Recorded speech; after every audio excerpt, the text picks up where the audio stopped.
Selamat pagi para sahabat Nadi yang terkasih.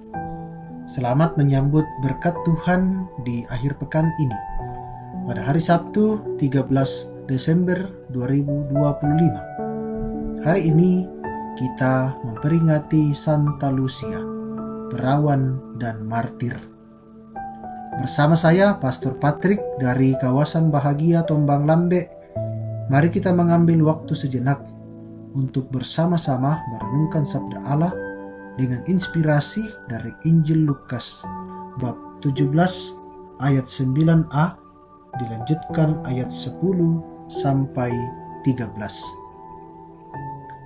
Para sahabat Nadi yang terkasih, dalam Injil hari ini, setelah Yesus dimuliakan di atas gunung, ia mengajar para murid tentang peranan Yohanes Pembaptis.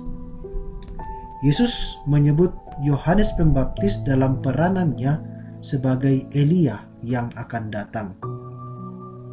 Nabi Maliaki telah menubuatkan bahwa Elia akan datang untuk membuat hati bapa-bapa berbalik kepada anaknya dan anak-anak kepada bapanya. Elia akan datang untuk menyerukan pertobatan agar Allah tidak menghukum dunia.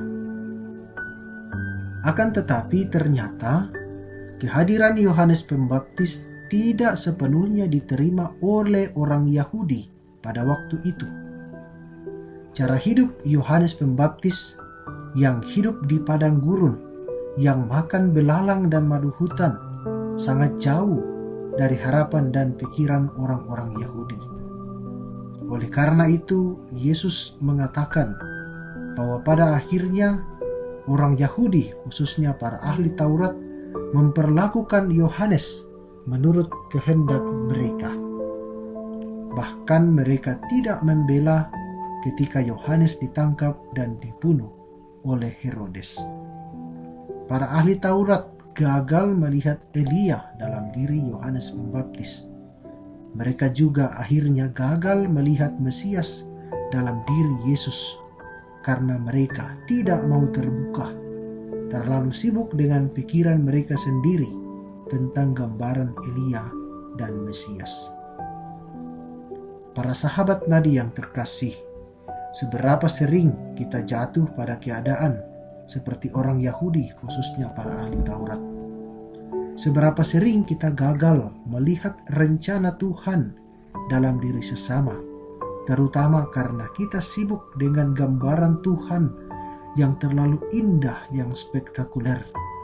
Sementara Tuhan justru hadir dalam hal-hal kecil dan sederhana yang terus bertumbuh dan berbuah.